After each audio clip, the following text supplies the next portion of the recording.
Si Dushik Sung ay isang gangster na nagtatrabaho sa isang negosyanteng si Kim Young-hee.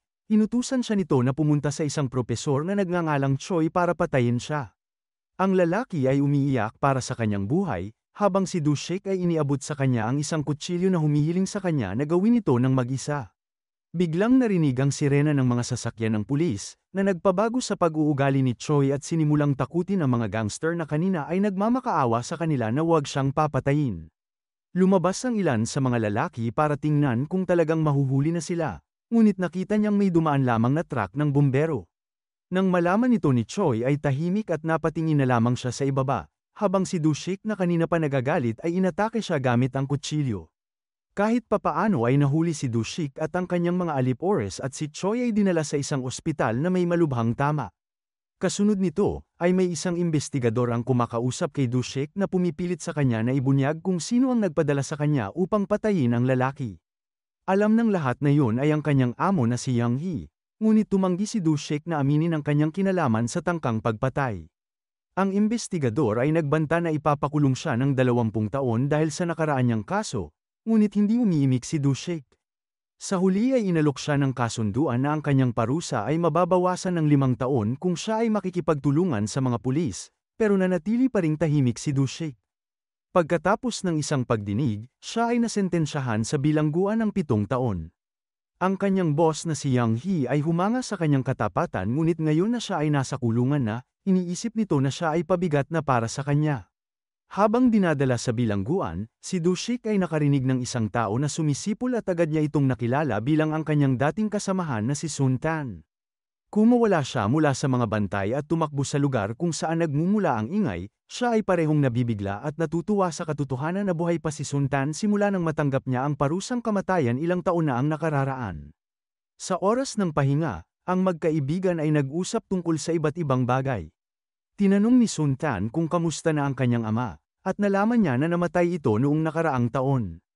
Humingi ng paumanhin si Dushik dahil hindi siya nakatulong sa kanya nang siya ay pinarusahan ng kamatayan.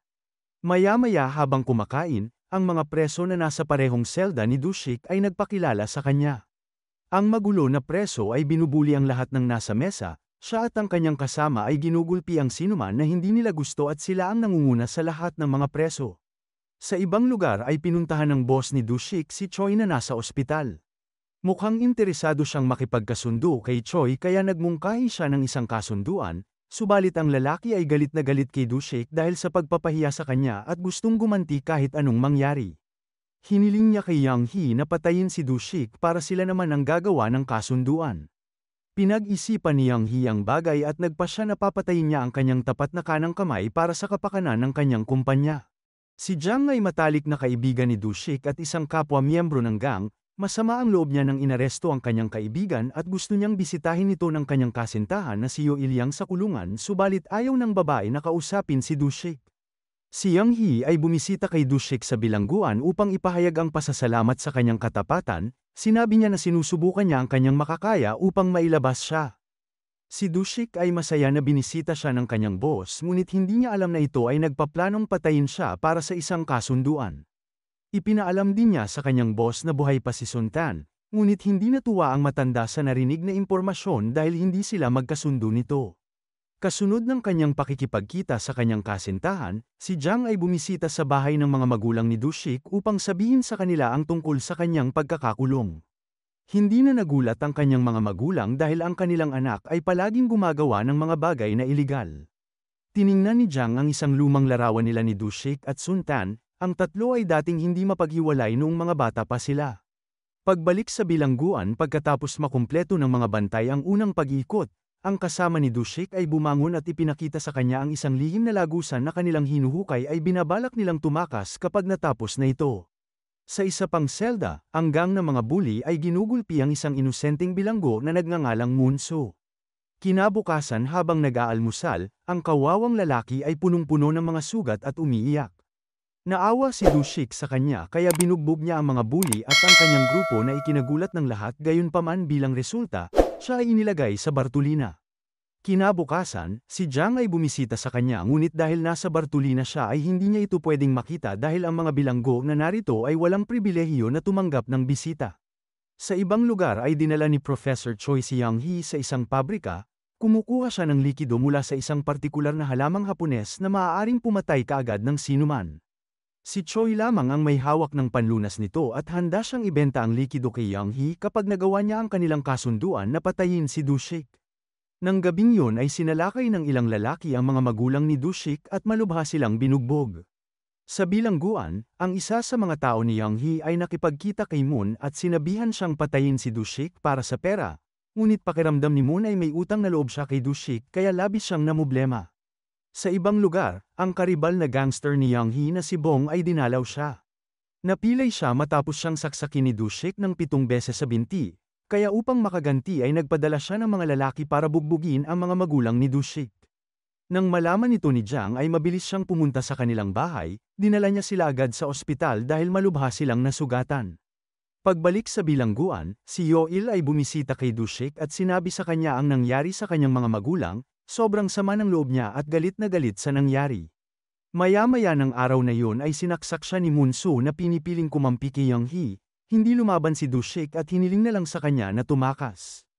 Kinabukasan ay isinugod siya sa ospital, at si Sun Tan ay galit na sinabi sa mga bilanggo na papatayin niya ang sumaksak sa kanyang kaibigan sa anumang paraan. Nalaman ni Jang na ang kanyang boss ang nagpapatay sa kanyang matalik na kaibigan kaya sobrang nagalit din siya sa nangyaring ito ngunit sinabi ng matanda na ang pagkamatay ni Dushik ay mabuti para sa kumpanya. Kasunod nito ay pumunta siya sa ospital upang bisitahin si Dushik na nagkamalay na at nasa maayos na kalagayan. Sinabi niya ang tungkol sa desisyon ng kanilang boss na patayin siya. Sumama ang loob niya ngunit hindi na siya nagulat dahil alam niyang si Young Hee ay kayang gumawa ng ganito kahit kanino man para sa kanyang pangsariling kapakanan. Si Jang ay bumalik at sinabi sa kanyang boss na si Dushik ay wala pa ring malay sa pag-asang mapanatili ang kaligtasan ng kanyang kaibigan. Napansin ni Young Hee na galit siya sa katotohanan na itinago nila sa kanya ang plano nilang pagpatay kay Chi Sung. Nang gabing yun ay bumalik si Dushik sa kulungan at ang lahat ay nagdiwang.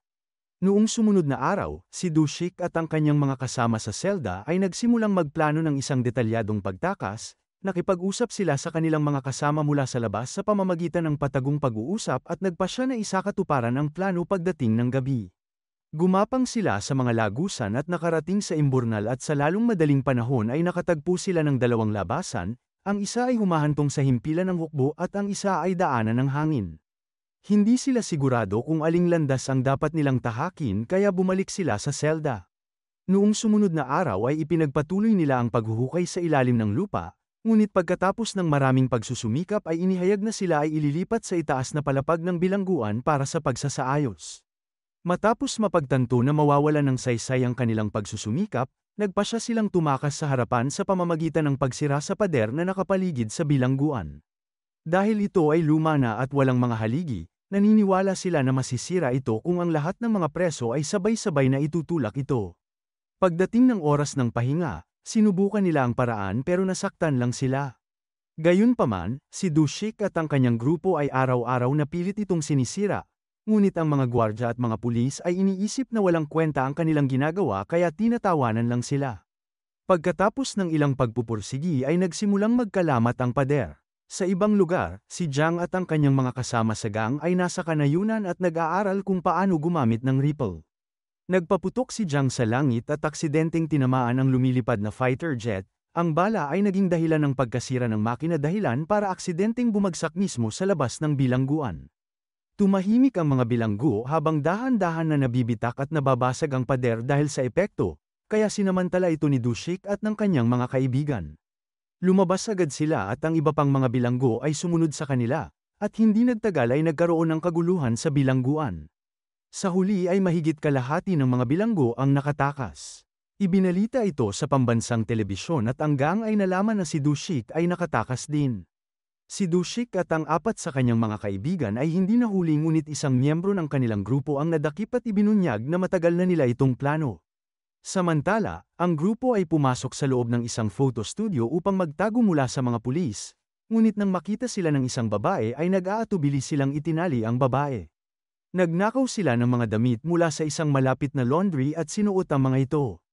Sa kalaunan ay natagpuan ng mga pulis ang lahat ng mga nakatakas at silang 5 na lamang ang natitira. Nanunood silang lima ng balita at nakita na ang miyembro na nahuli ay isinumbong sa mga pulis na ang pangalan ng kanilang gang ay Love at Friendship.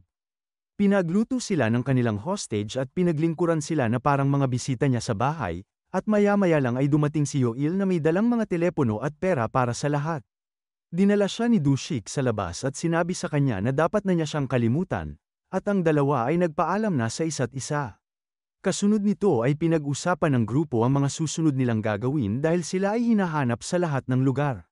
Gusto ni Dushik na gumanti sa mga lalaking umatake sa kanyang mga magulang at nagpa siya ang grupo na sumama sa kanya. Pumunta sila sa hideout ni Bongshik at binugbog ang kanyang mga tauhan. Sa ibang lugar ay nalaman ni Choi na buhay pa si Dushik, nakipagkasundo na siya kay Young Hee dahil sinabi sa kanya na namatay na si Dushik. Tumanggi siya na ipagpatuloy ang pakikipagnegosyo sa kanila at lumabas, ngunit pinigilan siya ni Jang at binugbog dahil sa kagustuhan niyang patayin ang kanyang kaibigan. Samantala, nahanap ni Dushik si Bongshik at sinaksak niya ito ng ilang beses sa kabilang binti upang gumanti para sa kanyang mga magulang na nahihirapan ngayon. Ang kanyang boss na si Young Hee ay nagpaplano na tumakas mula sa lungsod sa takot na siya ang susunod na target ni Dushik. Nang siya ay nahanap ni Dushik, pinigilan siya ni Jang na nagsasabing ililigtas niya si Young Hee kahit anong mangyari dahil siya ay tapat, siya ay sinamahan ng ilang mga lalaki na sabik na bugbugin si Dushik. Mabilis siyang natalo ni Dushik at hiniling sa kanya na huwag makialam kapag nakipaglaban siya sa iba dahil ayaw niya pa rin na masaktan siya. Kasunod nito ay sinamahan siya ni Suntan at ang iba pa niyang kaibigan at lumaban sila sa mga alipores. Napansin ni Dushik si Young Hee na sumakay sa kotse at nagmaneho paalis. Sumakay rin siya ng kotse upang sundan ito ngunit pinigilan siyang muli ni Jang. Hiniling niya sa kanya na umalis sa kalsada ngunit nanatili pa rin siya doon, at dahil walang pagpipilian ay mabilis siyang nagmaneho patungo sa kanya. Nang malapit na niya itong mabangga ay ibinaba ni Jang ang kanyang baril na nagpapakitang hindi niya binalak na patayin ang kanyang kaibigan. Aksidenteng nabangga ni Dushik si Jang at ilang sandali pa ay isinakay niya ang kanyang kaibigan sa kotse at dinala sa ospital. Samantala, ang kanyang mga kasamahan ay inaresto muli ng pulis, hinabol din siya ng isang hanay ng mga sasakyan ng pulis at sa kalaunan ay kailangang huminto. Sa parehong lugar, si Young Hee ay huminto din. Maya-maya si Dushik ay bumaba ng kotse at tinanong si Young Hee kung mas mahalaga ba talaga ang kanyang negosyo kaysa sa kanyang tapat na kaibigan. Nang ang ilang pulis ay tinutukan siya ng baril, tumakbo siya upang pumasok sana sa kotse ni Young Hee na may dalang kutsilyo.